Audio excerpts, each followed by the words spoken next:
Համաշխարհային արվեստի պատմության մեջ հայտնի են բազմաթիվ կանայք, որոնք չլինելով ոչ ազդեցիկ արվեստագետներ, ոչ գրողներ ու ոչ էլ տարաբնույթ գործիչներ, այնուամենայնիվ նշանակալի դեր են խաղացել իրենց կյանքի տղամարդկանց գեղարվեստական ու հոգևոր զարգացման գործում։ Աշխարհահռչակ արվեստագետների մեծ մասը իրենց հաջողության համար պարտական են ոչ միայն իրենց տաղանդին ու աշխատասիրությանը, այլև իրենց կյանքի ընկերուհիներին, սիրելի կանանց, սիրուհիներին, մուսաներին, որոնք դարձել են իրենց բնորդուհիներն ու կտավների գլխավոր հերոսները։ Եվ թեև արվեստագետների ու իրենց մուսաների միությունները հազվադեպ են վերածվել երջանիկ կյանքի պատմությունների, այնուամենայնիվ մեծ է եղել նրանց ազդեցությունն ու նշանակությունը։ Եթե հիշում եք, այս թեմայով ես արդեն անդրադարձել եմ Հովհաննես Այվազովսկու, Հովհաննես Թումանյանի, Ռուբեն Սևակի սիրելի կանանց ու մեծ սերերին։ Այսօր պատմելու եմ քանդակագործ Երվանդ Քոչարի սիրելի կանանց մասին։ Իսկ թե ովքեր էին նրանք, կպատմեմ քիչ անց։ Այժմ ուզում եմ հիշեցնել ալիքին բաժանորդագրվելու, տեսանյութերը հավանելու, մեկնաբանություններ գրելու ու ալիքին նյութապես աջակցելու մասին, թե ինչպես աջակցել, ամեն ինչ գրված է տեսանյութի ներքևում։ Հիշեցնեմ, որ ալիքը գործում է բացառապես ձեր բարոյական ու նյութական աջակցության շնորհիվ, ինչի համար անչափ շնորհակալ եմ եւ շատ զգացված։ Եվ այսպես Երվանդ Քոչար, այս հանճարեղ քանդակագործին նախկինում անդրադարձել եմ մի քանի անգամ, պատմել եմ Երվանդ Քոչարի կյանքի մասին, նրա ստեղծած Սասունցի Դավթի եւ Վարդան Մամիկոնյանի արձանների մասին, նաեւ Քոչարի ու Կուրբեի մի դիմանկարի պատմության մասին։ Եթե բաց եք թողել, ապա առաջարկում եմ անպայման դիտել։ Տեսանյութերի բոլոր հղումները կթողնեմ ներքևում։ Քանդակագործ Երվանդ Քոչարի կյանքում կանայք կամ մուսաներ շատ են եղել։ Կանայք, որոնք մեծ արվեստագետին ներշնչել, ոգեշնչել, սատարել, օգնել ու ոգևորել են անվերջ։ Երվանդ Քոչարի առաջին սերը Արփենիկ Հովսեփյանն էր։ Երբ Քոչարը 1 տարի Մոսկվայի պետական ազատ գեղարվեստական արվեստանոցներում ուսանելուց հետո 1919-ին վերադառնում է Թիֆլիս, սկսում է դասավանդել Թիֆլիսի հայկական միջնակարգ դպրոցներում եւ բարձրագույն պետական տեխնիկական արվեստանոցներում։ Այս շրջանում է, որ նա հանդիպում է իր առաջին սիրուն Արփենիկ Հովսեփյանին։ Արփենիկը Թիֆլիսի Հովնանյան դպրոցի սան էր։ Իր առաջին սիրո մասին Քոչարը պատմել էր թատերագետ գրականագետ Ռուբեն Զարյանին։ Զարյանի երբևէ թունդ սիրահարվել ես հարցին Քոչարը պատասխանել էր. Ինչպես չէ, Հովնանյան դպրոցում մի աշակերտուհի կար, Արփենիկ անունով։ Սիրում էի խենթի պես, երկար մազեր ուներ, տխուր աչքեր եւ զարմանալի գեղեցիկ ձեռքեր։ Գարնան մի օր, իսկ ինչպես գիտես, Թիֆլիսը հրաշալի գարուն ունի, ժամադրված էինք, հանդիպեցինք Երևանյան հրապարակում։ Հանկարծ անձրև եկավ, մի անկյուն գտանք ու պատասպարվեցինք։ Երբեք չեմ մոռանա այդ օրը, միմյանց կողքին իրար կպած կանգնած էինք։ Ուզում էի, որ անձրևն անվերջ գա եւ մենք այդպես մնանք իրար կողքի։ Մի ջերմ խոսք ասեք, խնդրեցի։ Արև։ Օ, դա շատ հեռու է մեզանից։ Տաքություն։ Դա էլ այն չէ։ Հապա ինչ, խեղճացած տեսք ընդունելով հարցրեց աղջիկը։ Սեր։ Սեր։ Այո, սեր։ Սեր, կրկնեց նա ու նայեց ինձ այնպես սրտագին, այնպես տաք, այլևս ոչ մի վայելք իմ ամբողջ կյանքում չհասավ դրան։ Եվ հանկարծ աղջիկն ասաց. Ես պիտի մտնեմ կուսանոց։ Կուսանոց։ Այո, այդպես եմ որոշել։ Հիմա էլ ես խեղճացա։ Անձրևը կտրվեց, ես գնացի տուն կոտրված սրտով։ Գրեցի նրան նվիրված մի բանաստեղծություն։ Այս սերը շարունակություն չէր ունեցել ոչ այն պատճառով, որ Արփենիկը կուսանոց էր մտել, այլ ընդհակառակը, նա ամուսնացել էր մեկ ուրիշի հետ։ Սրա մասին շատ տարիներ հետո բանաստեղծ Ավետիք Իսահակյանը Քոչարին հարցրել էր. Երվանդ, հիշում ես, թե ինչ հուսահատության մեջ ընկար, երբ Վենետիկում լուր ստացար, թե սիրածդ աղջիկն ամուսնացել է։ Քիչ էր մնում կուսակրոն դառնայիր, որ վերադարձար այդ աղջկան հանդիպեցիր։ Ինչպես չէ, պարզվեց, որ ճիշտ չէր, մերոնք էին գրել, մերոնք դեմ էին մեր ամուսնությանը։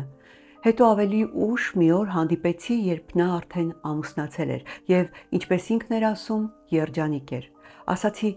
ինչ արիր ինձ հետ, անաստված, Սիրտս ավերակ դարձրիր եւ թողիր, ով ուզում է մտնի այնտեղ ու դուրս գա։ Հետագայում Երվանդ Քոչարն հաճախ է հիշել իր առաջին սիրուն եւ իր զգացողություններն արտահայտել է վրձնով։ Նա Արփենիկի տխուր աչքերն ու զարմանալի ձեռքերը թղթին ու կտավին էր հանձնել մի շարք անգամներ։ Սրանք Քոչարի առաջին սիրուց մեծ հասած գոհարներ են։ Երվանդ Քոչարի հաջորդ սերը, որը վերաճել է ամուսնության, տեղի է ունեցել 1925 թվականին Փարիզում։ Պոլսեցի Վարդենին էքսցենտրիկ բանաստեղծական հովերով տարված մի աղջիկ էր, որը մինչև Փարիզ գալը Պոլսում նշանված էր եղել հարուստ մի ձեռներեցի հետ, սակայն նշանածի անսպասելի մահը տակնու վրա էր արել երիտասարդ աղջկան ու նա թողել էր ընտանիքն ու մեկնել Փարիզ։ Վարդենիի մասին խոսելիս Քոչարը միշտ պատմում էր իր երազ հալուցինացիան։ Վարդենիի հետ ծանոթացա Համլիկի տանը։ Նույն երեկոյան եկա տուն կեսգիշեր էր։ Երազ տեսա, որ Վարդենին եկավ, դուռը թակեց, ներս մտավ, նստեց մահճակալիս։ Մի փոքր շատ կարճ զրույցից հետո ասաց. «Ես այստեղից այլևս չեմ գնա»։ «Երդվում եմ», ասում էր Քոչարը։ Աչքս բաց արեցի, տեսա երազ էր։ Դեռ երազի ազդեցության տակ էի, դուռը բախեցին, բաց արեցի, տեսա Վարդենին։ Ներս մտավ, նստեց մահճակալիս ու ասաց, որ այլևս չի գնալու։ Ու այդպես ամուսնացանք։ Այս ամուսնությունը երկար չի տևել, ընդամենը 3 տարի։ Նրանք ունեցել էին մի երեխա, որը ցավոք մոր Վարդենիի հետ 1928-ին մահացել էր թոքախտից։ Քոչարը շատ ծանր էր տարել ընտանիքի կորուստը։ Ասում են, հիվանդ կնոջը խնամելիս տունը տաքացնելու համար նա նույնիսկ վառել էր իր կտավները։ Սակայն ապարդյուն, հիվանդությունն անողոքաբար խլել էր մոր եւ երեխայի կյանքը։ Այս մասին իր հուշերում պատմում է Ավետիք Իսահակյանի որդին Վիգենը, որը Քոչարի հետ ընկերություն էր արել Վենետիկում, Փարիզում, ապա նաեւ Երևանում։ Վիգեն Իսահակյանը գրում է. 1928 թվականի աշնանը Փարիզում հանդիպեցինք։ Մոտ 4 տարի Քոչարին չէի տեսել։ Բավականին փոխվել էր, դեմքի գծերը ավելի սրվել էին։ Հագնված էր ինչպես Մոնպարնասի նկարիչները՝ հաստ սվիտեր եւ թավշյա բաճկոն։ Մի քանի խոսքով Քոչարը պատմեց Փարիզում քաշած իր վատ օրերի մասին։ Շատ էր տանջվել, նեղություն տեսել։ Ամուսնացել էր մի պոլսահայ աղջկա հետ, անունը Վարդենի։ Դժբախտաբար այս կինը թոքախտով հիվանդացել էր եւ մահացել։ Մի երեխա էին ունեցել, որը նույնպես վախճանվել էր։ Հիմա Քոչարը մնացել էր մենակ եւ ուզում էր Փարիզը նվաճել։ Տարավ ցույց տվեց իր ապրելավայրը, իր ատելյեն, արվեստանոցը։ Վարձել էր մի լքված խանութ Պանթեոնի ետևի փողոցներից մեկում։ Այդ բավականին լայնարձակ խանութում իր ձեռքերով կառուցել էր երկրորդ հարկ։ Ձեռնասանդուղքով բարձրանում էր ննջասենյակ, մնացած տարածությունը արվեստանոց էր։ Պատերին կախված էին տարբեր ոճերով կատարված կտավներ, հատակին ամեն անկյունում տեղավորված էին բազում արձաններ։ Այդ ժամանակ նա ստեղծում էր իր նկարչություն տարածության մեջ գործերը։ Այս որոնումները մի քանի տարի անց մեծ հռչակ բերեցին նրան։ Սակայն նախքան հռչակը Երվանդ Քոչարը առաջին կնոջ մահից 2 տարի անց 1930 թվականին ամուսնանում է երկրորդ անգամ։ Երկրորդ կինը Մելինե Օհանյանը Ֆրանսիայում ծնված ֆրանսիացի նկարիչ, քանդակագործ Ֆերնան Լեժեի արվեստանոցում ուսանած նկարչուհի էր։ Քոչարի եւ Մելինեի սիրո պատմությունը կարող էր դառնալ հրաշալի ֆիլմի սցենար։ Մյուս ազգերն իրենց նկարիչների նմանատիպ պատմությունները դարձնում են բեսթսելլեր գրքեր ու ֆիլմեր։ Մեր կինոյի ու գրքերի հերոսները ցավոք միանգամայն այլ մարդիկ են։ Ինչևէ, Մելինեի հետ ամուսնությանը զուգահեռ եկել էր Երվանդ Քոչարի փարիզյան շրջանի վերելքի տարիները։ Այս մասին կրկին պատմում է Վիգեն Իսահակյանը։ Նա գրում է. Քոչարի կյանքը ամբողջապես փոխվել էր։ Էլ չէր ապրում արվեստանոցում, մանր պատվերներ չէր կատարում։ Իր գործերը Ռոզենբերգի պատկերասրահում բավականին լավ վաճառվում էին։ Գրպանը փող էր մտնում։ Բոլորովին վերջերս կրկին ամուսնացել էր եւ նոր բնակարան էր վարձել։ Հրավիրել էր հորս ու մորս նորաբնակությունը տոնելու եւ ծանոթացնելու կնոջ հետ։ Գնացինք, հեռու չէր Մոնպարնասից։ Այն գտնվում էր մի մեծ հնակառույց տան ամենավերջին հարկում։ Դուռը բացեց Քոչարը։ Լավ տեսք ուներ։ Լավ սափրված էր, երեսը սպիտակ, երևի դիմափոշի էր քսել, նոր կոստյումներ հագել, փողկապը կապել, աչքին մոնոկլ ամրացրել, տանտիրություն էր անում։ Ծանոթացրեց իր նոր կնոջ հետ։ Մելինե էր անունը, ես նրան տեսել էի արդեն։ Փարիզում ծնված շատ գեղեցիկ երիտասարդ հայ կին էր։ Աչքերը կարծես վիթի, կազմվածքը նուրբ, էլեգանտ փարիզյան։ Ծնողները բարեկեցիկ արևմտահայեր էին, վաղուց հաստատված Ֆրանսիայում։ Բնակարանը մեծ էր, 5-ից 6 սենյակ, սակայն դատարկ։ Քոչարը դեռ չէր կահավորել, ուներ մի մեծ բազմոց, մի սեղան եւ 6 աթոռ։ Պատերին կախել էր իր նկարները, սենյակների անկյուններում տեղադրել իր քանդակները։ Քոչարը հրավիրեց սեղան նստել, սակայն 7 հոգի էինք եւ միայն 6 աթոռ կար։ Ինչ անեինք։ Հնարը գտանք, Քոչարը եւ Մելինեն պիտի միասին տեղավորվեին մի աթոռի վրա։ Դժգոհ չէին։ Մելինեն լավ պատրաստություն էր տեսել, անուշ մրգեր, քաղցրավենիք, հրուշակեղեն եւ շամպայն։ Իսկական ֆրանսիական շամպայն։ Շամպայնի նահանգից, որը մի ուրիշ բան է։ Հայրս բաժակ բարձրացնելով նորապսակների կենացին ասաց. Երվանդ գիտեմ, թե ինչքան ես տանջվել քո ստեղծագործ կյանքում, տակավին Վենետիկից։ Հիմա դու կանգնած ես մեծ ճանաչումի ճամփին, անշուշտ հռչակ եւ փող կվաստակես, սակայն գլուխդ չկորցնես։ Մաղթում եմ քեզ եւ կնոջդ երկար ու երջանիկ կյանք։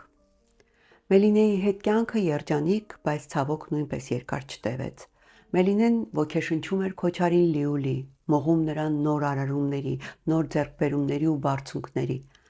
Այս սերն ակնհայտորեն արտացոլվում էր Քոչարի արվեստում։ Հենց այս շրջանում 1930 թվականին նա նկարում է Մելինեի դիմանկարը, որը պարզապես գլուխգործոց է, իրոք սիրո բարձրագույն արտահայտություն։ Սրան հաջորդում են Բանալիով կինը, կտավը, ապա նաև կինը եւ աքաղաղը։ Բացառիկ ու աներևակայելի հնչեղ գործեր, որոնք մեծ հաջողություն են ունենում արվեստների մայրաքաղաքում։ Բայց Քոչարն հանկարծ որոշում է հայրենիք վերադառնալ։ Այս մասին արվեստաբան Հենրիկ Գիգիթյանը գրում է. Քոչարը սկսել էր կամաց-կամաց ոտքի կանգնել։ Գնալով մեծանում էր նրա համբավը, խոշորագույն հեղինակություններն ընդունում էին նրա արվեստը։ Նա մասնակցում էր ամենահեղինակավոր ցուցահանդեսներին։ Նրա մասին խոսում էր մամուլը։ Այս ամենը պայծառ ապագա ու շռնդալից հաջողություն էր կանխորոշում։ Եվ վերջապես նրա կողքին էր հմայիչ Մելինեն, որը նկարչի ընտանեկան ծանր ողբերգությունից հետո կրկին ոգեշնչել էր նրան։ Եվ հակառակ այդ ամենին, նրա մեջ գնալով ամրապնդվում էր 1936 թվականին Երևան մեկնելու հաստատ որոշումը։ 1936-ի գարնանը կնոջը թողնելով Փարիզում հազարավոր հայերի հետ Քոչարը նստում է Սիենա նավն ու ուղևորվում հայրենիք, չպատկերացնելով անգամ, որ էլ երբեք չի տեսնելու կնոջն ու Փարիզը։ Հետագայում Մելինեն ամեն ինչ անում է, ամեն ջանք թափում է, որ Քոչարի ցուցահանդեսը Փարիզում բացի Քոչարի ներկայությամբ։ Նա ֆրանսիացի արվեստագետների ստորագրավահավաքներ է կազմակերպում եւ դիմում է խորհրդային կառավարությանը, որպեսզի թույլ տան Քոչարին Փարիզ մեկնել եւ այնտեղ ներկայացնել իր խորհրդային շրջանի ստեղծագործությունները։ Բայց ապարդյուն, այս ընթացքում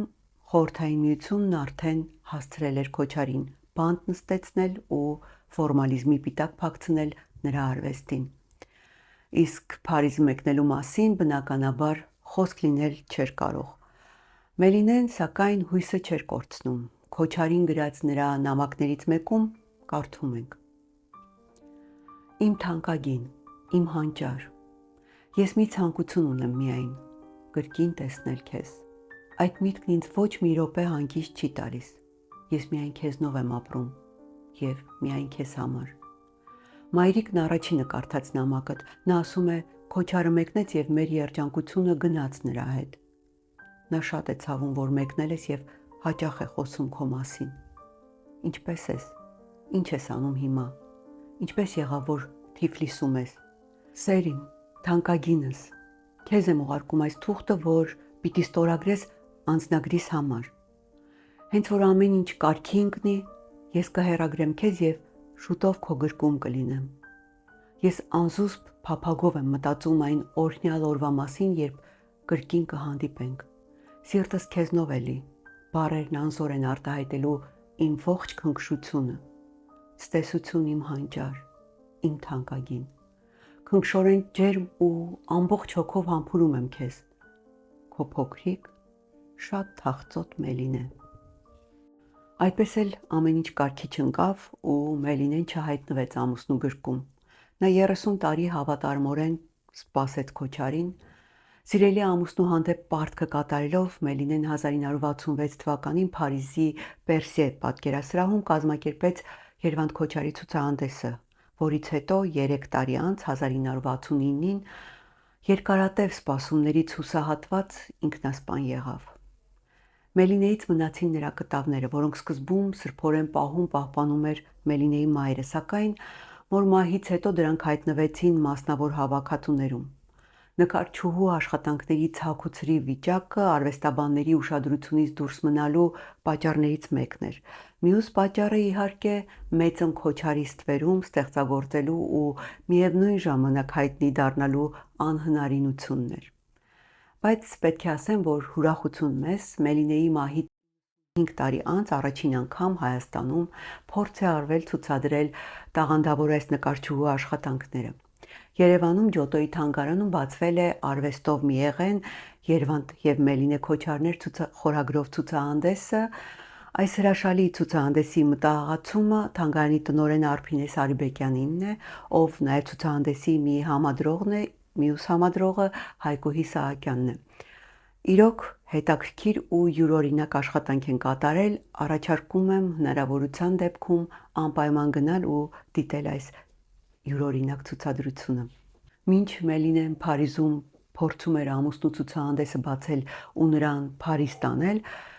այդ ժամանակ Երվանդ Քոչարն Հայաստանում արդեն գիտեր, որ Փարիզ վերադարձ չի լինելու, եւ նա ամուսնանում է երրորդ անգամ։ Երրորդ ամուսնությունը մի խառը, անսեր ու կենցաղային պատմություններով հարուստ դիպված էր։ Իր երրորդ ամուսնության մասին պատմում է ինքը Քոչարը։ Նա գրում է. 1938 թվականին գնացքով մեկնում էի Մոսկվա։ Նույն վագոնում էին Երևանի կոնսերվատորիայի մի քանի ուսանողուհիներ, որոնց մեջ եւ Թամարա Իսահակյանը։ Եկավ իմ կուպեն, ծանոթացանք, իմացա ուր եմ գնում, ինչ նպատակով։ Մոսկվայում հանդիպեցինք, գնում գալիս էր։ Այնուհետև ես մնացի Մոսկվայում, ինքը վերադարձավ Երևան։ 1-2 անգամ նամակ գրեց, իմացել էր նաև մեր Թիֆլիսի հասցեն եւ նամակագրություն սկսել քրոջս աղջկա Ռուզանի հետ։ Ու ահա Մոսկվայից վերադառնում եմ Երևան, կայարանում ինձ դիմավորում է Թամարան։ Ինձ հրավիրում է տուն ճաշի, չեմ հրաժարվում։ Ճաշից հետո ուզում եմ գնալ հյուրանոց, չեն թողնում։ Մնացեք կընտրենք, հետո կգնաք։ Սրան էլ եմ համաձայնվում։ Ընթրիքից հետո ճամպրուկս ուզում եմ վերցնել, մայր ու աղջիկ թե ուշ է արդեն, մինչև գնաք հերթապահ գրանցում, հոգնեցուցիչ է, մնացեք այս գիշեր մեզ մոտ, վաղը կգնաք։ Համաձայնվեցի եւ այս առաջարկին։ Առավոտյան վաղ նախաճաշը պատրաստ էր, նախաճաշեցինք, ուզում էի գնալ, մեկ էլ տեսա Թամարան մի կողմից, մայրը մյուս, ինչ կասեն հարևանները, եկար գիշերը մնացիր։ Ես ապշել էի, սա ինչ ներկայացում է, շանտաժ։ Մնացի 1 օր, 2 օր, երրորդ օրը թե Երվանդ քեզ մի հետաքրքիր բան եմ ցույց տալու։ Ես էլ կարծում եմ, թե Լեոնարդոյի, Միքելանջելոյի կամ որևէ կլասիկի հետաքրքիր ռեպրոդուկցիա կամ որևէ այլ նկար է ցույց տալու։ Եվ ինչ։ Իմ առաջ կանգնած է 8-9 տարեկան մի տղա։ Էմիլն է, իմ տղան։ Ես զարմացա, նա ինձ ներկայացել էր օրիորդ։ Հիմա ոչ միայն տիկին է, այլև մայր է ու ունի որդի։ Մնացի որոշ ժամանակ, 1939 թվականի օգոստոսի 31-ին ծնվեց տղաս, եւ քանի որ Սասունցի Դավթի 1000-ամյակի օրերին ծնվեց, անունը դրեցինք Դավիթ։ Դավթի ծնվելուց մի քանի ամիս անց սկսվեցին մեր ընդհարումները։ Չէր թողնում որևէ մեկին նկարեի, ում խանդում էր, նկարը պատռում էր։ Ձեղնահարկում մի թեթև արվեստանոց էի կառուցել, ապրում էի արվեստանոցում։ Հայրենական պատերազմի առաջին օրն եւ էդ ինձ բանտ նետեցին։ 2 տարի 4 ամիս հետո ազատվեցի բանտից։ Ուր պիտի գնայի, փող չունեի, ազգական չունեի, գնացի իմ արվեստանոցը եւ ինչ տեսա։ Թամարան հղի էր։ ծննդաբերելու օրերն էին, բայց ներեցի մտածելով գրեթե բաժանված էինք, երբ բանտարկվեցի։ Միայն ասացի, ներում եմ, սակայն այլևս կապեր չունենաս նրա հետ, ումից որ պիտի ծնվի երեխատ, եւ երեխային պիտի հանձնես հորը։ Համաձայնվեց, ծննդաբերեց աղջիկ էր։ Հայրը Կոմիտասի անվան կվարտետի առաջին ջութակահար Ավետ Գաբրիելյանն էր, իսկ նրա կինը Լուսի Թարգյուլը։ Նրանք զավակ չունեին, սիրով համաձայնեցին ընդունել, որդեգրել Թամարայից ծնված երեխային։ Կարծես թե ամեն ինչ կարող էր հարթ ու խաղաղ վերջանալ, բայց նորից կապվեց Ավետ Գաբրիելյանի հետ։ Թողեցի գնացի։ Թամարան հույս ուներ, որ պիտի զայրույթս անցներ, վերադառնայի։ Այն էլ հազիվ էի ազատվել։ Քոչարը հազիվ ազատված 4-րդ անգամ ամուսնանում է 1946-ին գրականագետ Մանիկ Մկրտչյանի հետ։ Մանիկն իր հուշերում իրենց ամուսնության մասին պատմում է անկեղծ ու անսեթևետ։ Նա գրում է. «Պարանը ձեռքիս գնում էի Քոչարի իրերը կապկպելու, հանդիպեցի Աշխեն Հովհաննիսյանին, որին ճանաչում էի պետական կապելլայից։ Բարև Մանիկ ջան, ասաց Աշխենը։ Էդ ուր։ Գնում եմ Քոչարի մոտ գրքերը կապկպելու, ամուսնանում ենք։ Վայ, ափսոս քեզ, ավելի լավ է այդ պարանով կախվես, քան նրա հետ ամուսնանաս։ Հրաշք պիտի լինի, որ Քոչարը Մանիկի հետ տևական ամուսնական կյանք ունենա, ասում էր քանդակագործ Այծեմնիկ Ուրարտուն։ Քանի չէր ամուսնացել, հետաքրքրվողներ քիչ կային։ Այդ ինչ եղավ, որ բոլորն ափսոսում են Մանիկին, ասում էր պրոֆեսոր Արսեն Տերտերյանը, իմ սիրելի դասախոսը։ Ափսոս ես Մանիկ, ասում էր Աջարյանը, նա մի ամսից ավելի քեզ հետ չի ապրի։ Երվանդ Քոչարն ու Մանիկ Մկրտչյանը միասին ապրեցին 39 տարի, մինչև Քոչարի մահը։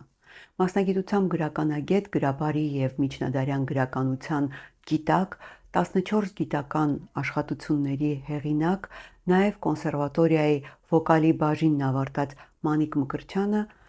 Քոչարին պարգևեց 2 որդի եւ ողջ կյանքը նվիրեց ամուսնուն ու նրա արվեստի զարգացմանն ու արժևորմանը։ Երվանդ Քոչարը մահացավ 1979 թվականին։ Ամուսնու մահից հետո